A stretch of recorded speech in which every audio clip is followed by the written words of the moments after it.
Maldenia, very disappointed. Very disappointed. Maldenia හිතනවා නම් තර්ජන ගර්ජන වලින් අපේ පක්ෂය නම් ගන්න පුළුවන් කියලා. මල්දිනීටත් පොලිටිකලි වැරදුනා.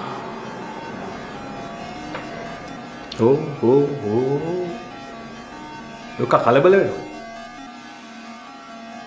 තාම පන්දම් පාලිය පටන් ගත්තා විතරයි. පොඩ එකක ඉන්නවා. තමුසේ හිතනවා නම් මං තමුසට මෙච්චර ලේසියෙන් යන්න දෙයි කියලා. මට මං ගැන හරි දුකයි උයි. මං හෙට උදේට තමුසේවයි තමුසේගේ පුකේ පක්ෂේ පොළොවට සමතලා කරනවා.